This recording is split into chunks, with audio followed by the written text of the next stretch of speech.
په لوګر ولایت کې د مسؤلینو لوري د ځمکې لاندې او باندې اوبو مدیریت په موخه د هڅو په دوام د مرکز په ګډون په خوښۍ ولسوالۍ کې د 9 کارېزونو د پاکارۍ او ترمیم چارې پیل شوې. ورته مهال مسؤلینو اوبه د ژوند له مهمو او اساسي اړتیاو څخه وبللې او د کرنیز ځمکو خړوبولو د بزګرانو اقتصادي پیاوړتیا په برخه کې ګټوره ماده یاده کړه او د سیمې اوسیدونکو به نیغه وکړي چې د ځمکې لاندې او باندې اوبو بې ځایه مصرف څخه ځانونه وساتي. دغه راز زیاته کړه د لوګر د اوبو او انرژۍ ریاست په همکارۍ سره د یوې همکاري موسسې په مالي مرسته د 9 کارېزونو کاري چارې د 4,000 ډالرو په ارزښت سره پیل شوې چې په 4 میاشتو کې به کارونه پای ته ورسیږي. د اوبو پروژې څوک چې کار کوي الله دې غوسره احسانات وکړي چې د محروم خلکو ته ورځي چې څه وسیله وجالته نه الته دوی کارونه کوي الله دې دا کارونه په خیر او عافیت بدل کړي. دا خو نه د کارېزونو دي د یونسکو مسیلو خانه د بودیجه تعمیلېږي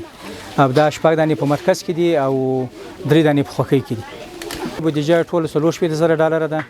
او دا په 4 میاشتې شاوخوا کې دا تکمیلېږي کار به خلاصېږي. له بل پلوه بیا د لوګر مرکز اړوند پیاروخیلو سیمې اوسیدونکي د بیارغونې کارونو په برخه کې د اسلامي امارت مسؤلینو څخه د خوښي خودلو سره وایي په تیره اداره کې دلته هیڅ کار نه ده شوی او له مسؤلینو څخه د لازیاتو کارونو تر سره کېدو غوښتونکي دي. ډېر خوشاله چې دا مسیر راشي دا مسؤلین راشي خای دی روسي الله دې ډېر ښه وشو چې موږ ته نظر وکړه شل کله خو موږ ته څوک نه وراغلي نشه کاري باندې زرنده کوي